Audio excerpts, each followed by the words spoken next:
ഞാൻ വളരെ അഭിമാനത്തോടു കൂടിയാണ് പെരിന്തൽമണ്ണയിൽ ഐക്യ ജനാധിപത്യ മുന്നണി സ്ഥാനാർത്ഥി ശ്രീ നജീബ് കാന്തപുരത്തിന് വേണ്ടി പ്രചരണം നടത്താൻ ഇവിടെ എത്തിയിരിക്കുന്നത്. UDF വളരെ അഭിമാനത്തോടു കൂടി ഉയർത്തിപ്പിടിക്കുന്ന ഒരു MLA ആണ് ശ്രീ നജീബ് കാന്തപുരം.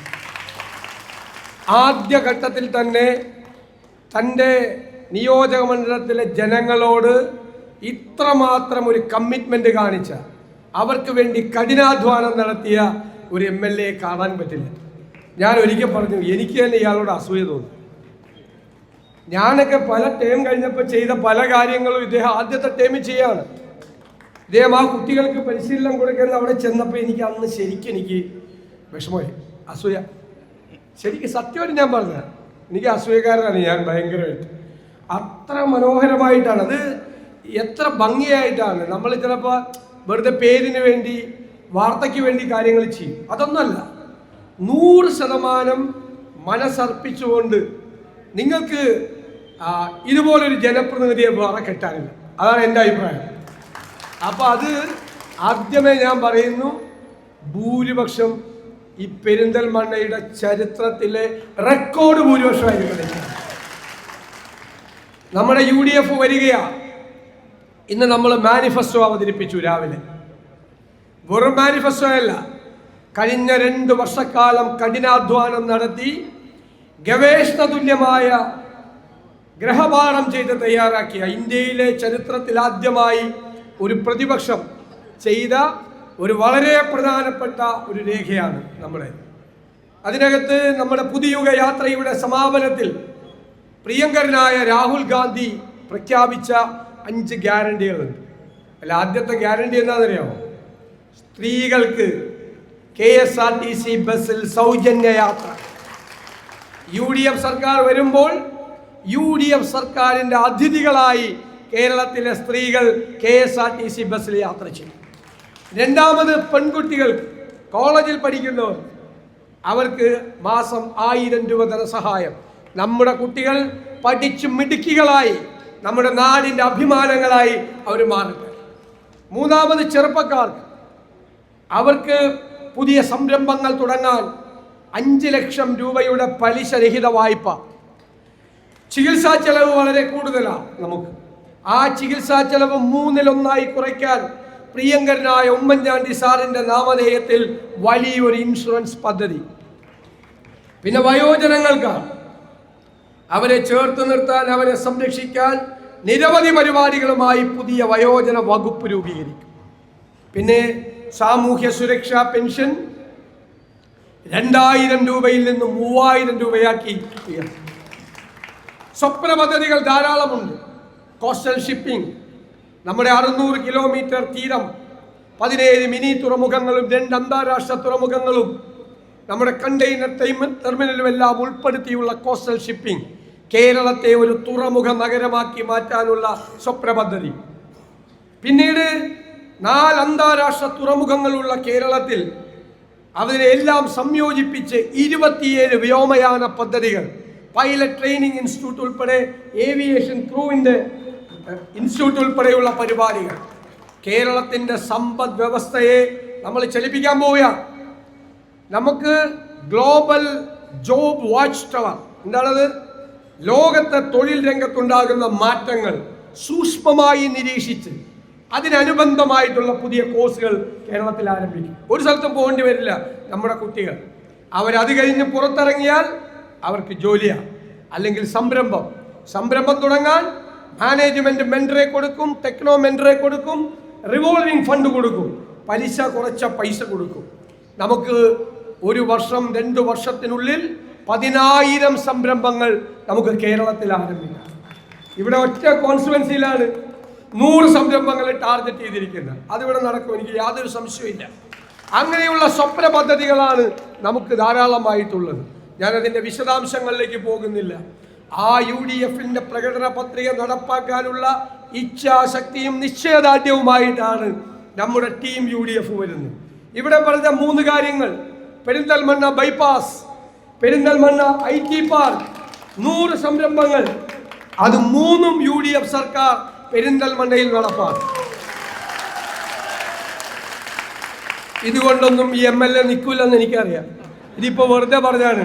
അത് പറയും ആദ്യത്തെ വർഷത്തേക്കാണ് പറഞ്ഞതെന്ന് പറയും. കുറച്ച് കഴിയുമ്പോൾ അടുത്ത പരിപാടിയുമായിട്ട് അദ്ദേഹം വരുമെന്ന് എനിക്കറിയാം.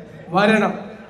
പെരിന്തൽമണ്ണ ഏറ്റവും ഒരു സ്വപ്ന തുല്യമായ ഒരു സ്ഥലമാക്കി മാറ്റാൻ, നമ്മുടെ ചെറുപ്പക്കാർക്ക് തൊഴിലവസരങ്ങൾ കിട്ടുന്ന, മികച്ച വിദ്യാഭ്യാസം കിട്ടുന്ന ഏറ്റവും ശ്രദ്ധേയമായ ഒരു സ്ഥലമായി മാറ്റാൻ എൻ്റെ കൊച്ചനുജൻ്റെ കൂടെ ഞാൻ കൂടെ ഉണ്ടാകും എന്ന് നിങ്ങൾക്ക് വാക്ക് തരുന്നു.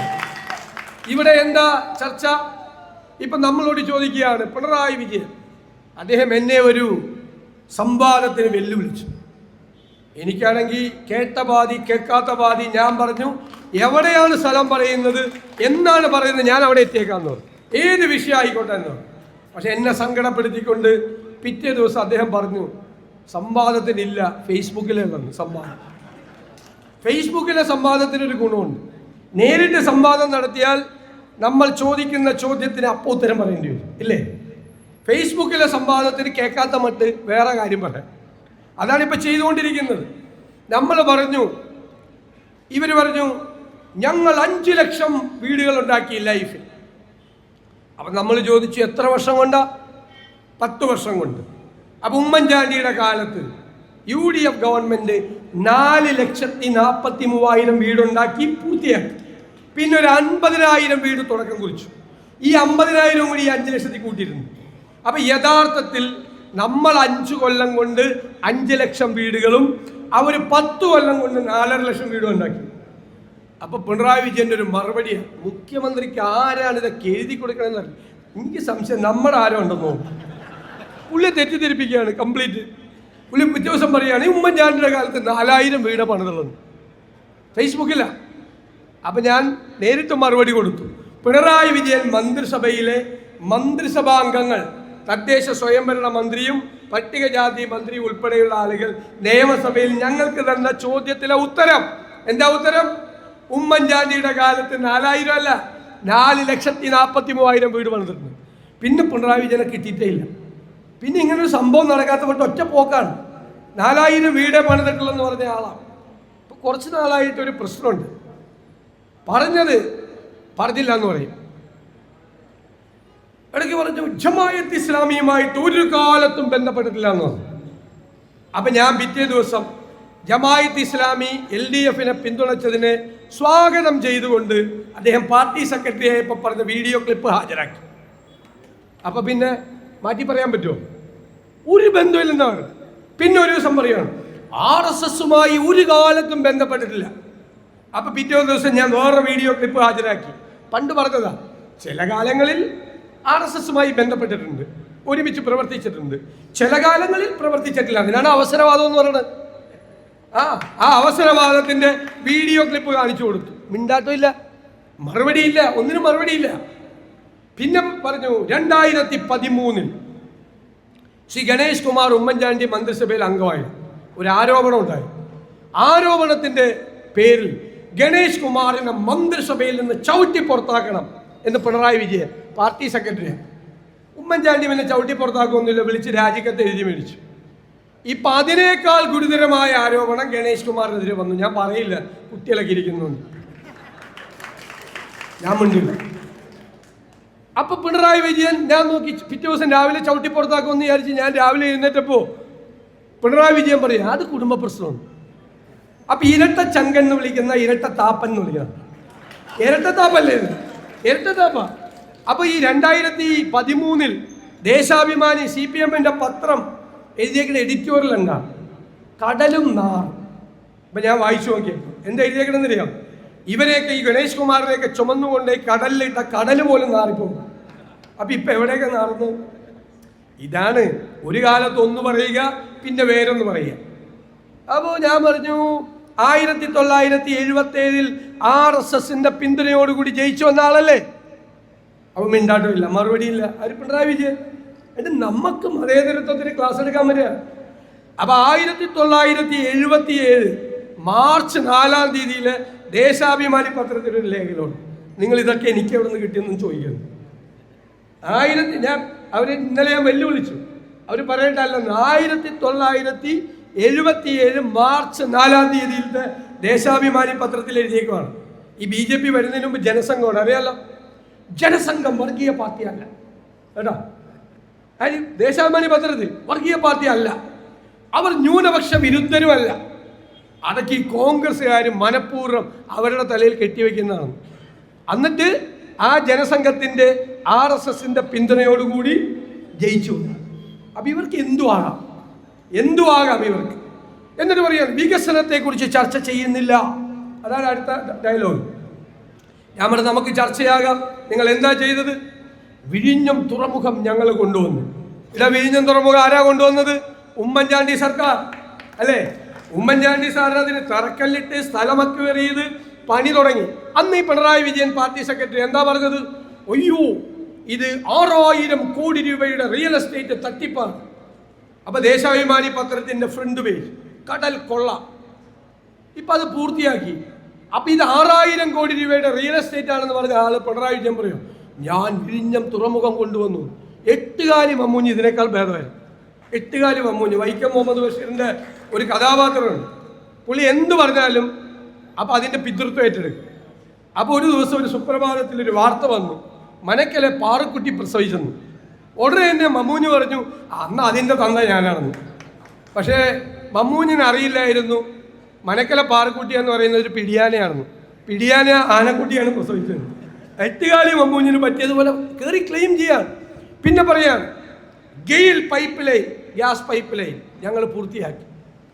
നമ്മുടെ കാലത്ത് ഗെയിൽ പൈപ്പ് ലൈൻ ഇടുന്ന സമയത്ത് ഒരു CPM സമരമാണ്. എന്നിട്ട് പറഞ്ഞു നിങ്ങൾ സൂക്ഷിക്കണം, ഗ്യാസാണിത്, ഇത് ഭൂമിക്കടിയിൽ ഒളിപ്പിച്ചു വച്ചിരിക്കുന്ന ബോംബാണ് എന്ന് സമരം നടത്തി.